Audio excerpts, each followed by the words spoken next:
नमस्कार, आदाब। मैं अशर यासिर, आप देख रहे हैं सियासत टीवी पर साउथ इंडिया एक्सप्रेस। अब देखते हैं मुख्य समाचार।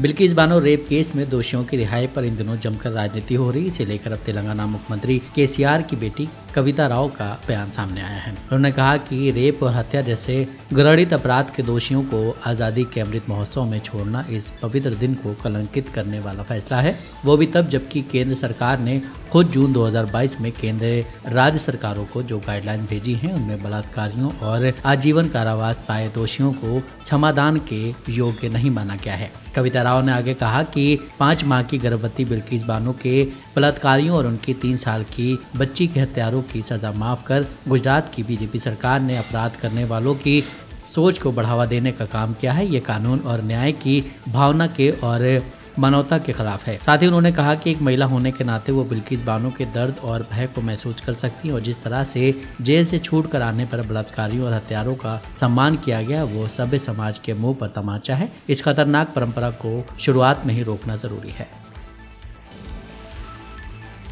स्वतंत्रता दिवस पर बिना अनुमति तिरंगा यात्रा निकालने और एआईएमआईएम अध्यक्ष असदुद्दीन ओवैसी को अपशब्द कहने पर भारतीय जनता युवा मोर्चा के नगर प्रभारी लड्डू यादव के खिलाफ मामला दर्ज कर लिया गया है। मामले के सिलसिले में आज सुबह पुलिस ने उसे गिरफ्तार कर लिया। अफजलगंज थाने के सब इंस्पेक्टर की शिकायत पर एफआईआर दर्ज की गई थी। उन्होंने आरोप लगाया था कि राम यादव उर्फ लड्डू यादव ने 15 अगस्त को बेगम बाजार छतरी में भागीरथी पूजा स्टोर के सामने बिना पुलिस की अनुमति के रैली निकालने के लिए मंच बनाया था। कार्यक्रम सुबह 10 बजे शुरू हुआ और बाद में भीड़ होने की वजह से सड़क जाम कर दी गई। इस दौरान एआईएमआईएम के अध्यक्ष असदुद्दीन ओवैसी वहां से गुजर रहे थे और उन्हें देखते ही लड्डू यादव ने उन्हें निशाना बनाते हुए अपशब्द कहे। उन पर आईपीसी की धारा 341, 188 और 504 के तहत मामला दर्ज कर लिया गया है।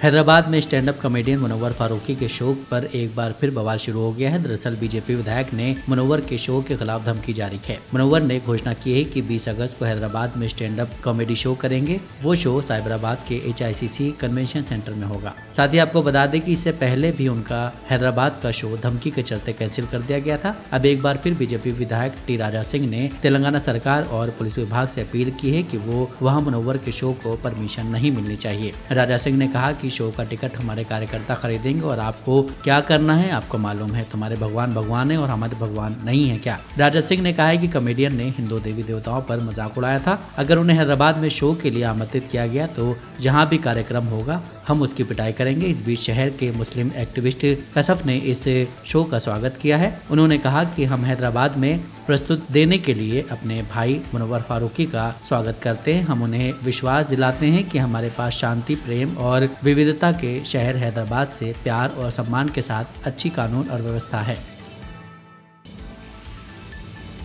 तेलंगाना कांग्रेस में आंतरिक कलह का कोई अंत नहीं है क्योंकि एक अन्य नेता ने पार्टी प्रभारी मनिकम टैगोर के कामकाज की शैली को लेकर केंद्रीय नेतृत्व से शिकायत की है। वरिष्ठ नेता मेरी श्रीधर रेड्डी द्वारा टैगोर को राज्य कांग्रेस प्रमुख ए रमन रेड्डी का एजेंट बताए जाने के एक दिन बाद AICC कार्यक्रम कार्यान्वयन समिति के अध्यक्ष ए महेश्वर रेड्डी ने आलाकमान को एक पत्र लिखकर आरोप लगाया कि टैगोर ने उनका अपमान किया है। महेश्वर रेड्डी ने आरोप लगाया कि बुधवार को एक बैठक के दौरान टैगोर ने सभी नेताओं के सामने उनका अपमान किया। उन्होंने लिखा कि टैगोर के इस आरोप से आहत हूं कि वो पिछले 1 साल से काम नहीं कर रहे हैं। बैठक के दौरान महेश्वर रेड्डी ने जिस तरह से उनकी अपेक्षा की और जिस तरह से उन्हें महत्वपूर्ण बातें उनसे साझा नहीं की जा रही हैं, उस पर वो नाखुश नजर आए। जब टैगोर ने उन्हें पार्टी की गतिविधियों का विवरण दिल्ली नहीं भेजने के लिए कथित तौर पर फटकार लगाई तो वो बैठक से बाहर चले गए।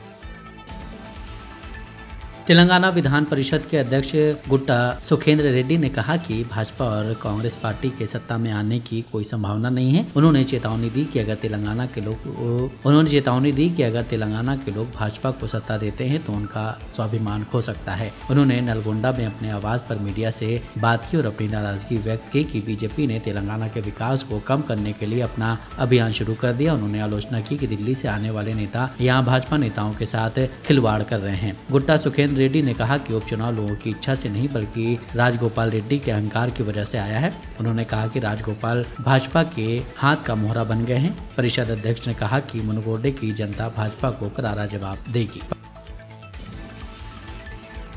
आरके सिनेमैक्स बंजारा हिल्स पर भारतीय विद्या भवन स्कूल के 9 स्टूडेंट्स को एस्केलेटर में खराबी की वजह से चोट लग गई। स्टूडेंट्स आज सुबह मल्टीप्लेक्स में गांधी फिल्म देखने गए थे। जब स्टूडेंट्स ने एस्केलेटर लिया तो इसकी स्पीड कथित तौर पर बढ़ गई और स्टूडेंट्स उस पर गिर गए और उन्हें चोट लग गई। सभी 9 स्टूडेंट्स को इलाज के लिए नजदीकी अपोलो अस्पताल ले जाएगा। डॉक्टरों ने कहा कि बच्चों को ऊपरी चोटें लगी हैं और उनकी हालत अब ठीक है। इसकी जानकारी जब स्टूडेंट्स के माता पिता को पता चली तो वो बच्चों को देखने के लिए स्कूल और अस्पताल पहुंच गए। इसी बीच तेलंगाना राज्य की शिक्षा मंत्री संबिता इंदर रेड्डी ने कलेक्टर को भारतीय विद्या भवन स्कूल के उन स्टूडेंट्स को बेहतर इलाज मुहैया कराने का निर्देश दिया जो शहर के बंजारा हिल्स में आरके सिनेमैक्स में फिल्म गांधी देखने के दौरान दुर्घटनाग्रस्त हो गए थे।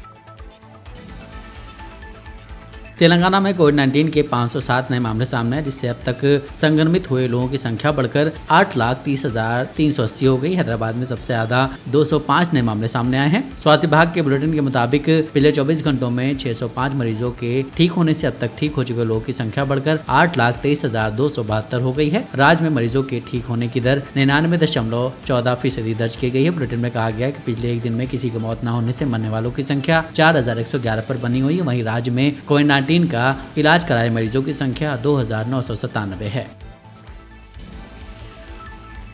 आंध्र प्रदेश की मंत्री आरके रोजा, जिन्होंने आज अपने अनुयायियों के दर्शन के लिए तिरुमाला का दौरा किया, उन्होंने राज्य में औद्योगिक विकास पर सरकार पर जहर उगलने के लिए आमतौर पर विपक्षी दलों और विशेष रूप से नारा लोकेश पर कटाक्ष किया। उन्होंने कहा कि सीएम जगन अपने सभी चुनावी वादों को पूरा कर रहे हैं और कहा कि सभी सर्वे प्रेडिक्ट का अनुमान है कि जगन फिर से मुख्यमंत्री बनेंगे। राज्य में स्थापित किए जा रहे उद्योगों पर सरकार पर अनावश्यक आलोचना करने के लिए आरके रोजा ने नारा लोकेश पर कटाक्ष किया। रोजा ने कहा कि अंबानी और अडानी जहां आंध्र प्रदेश को देख रहे हैं, वहीं टीडीपी अभी भी लोगों का दिल जीतने की कोशिश करने के बजाय सरकार पर कीचड़ उछाल रही है। उन्होंने सवाल किया कि क्या चंद्रबाबू ने वाईएसआर या वाईएस जगन जैसी कोई योजना शुरू की है।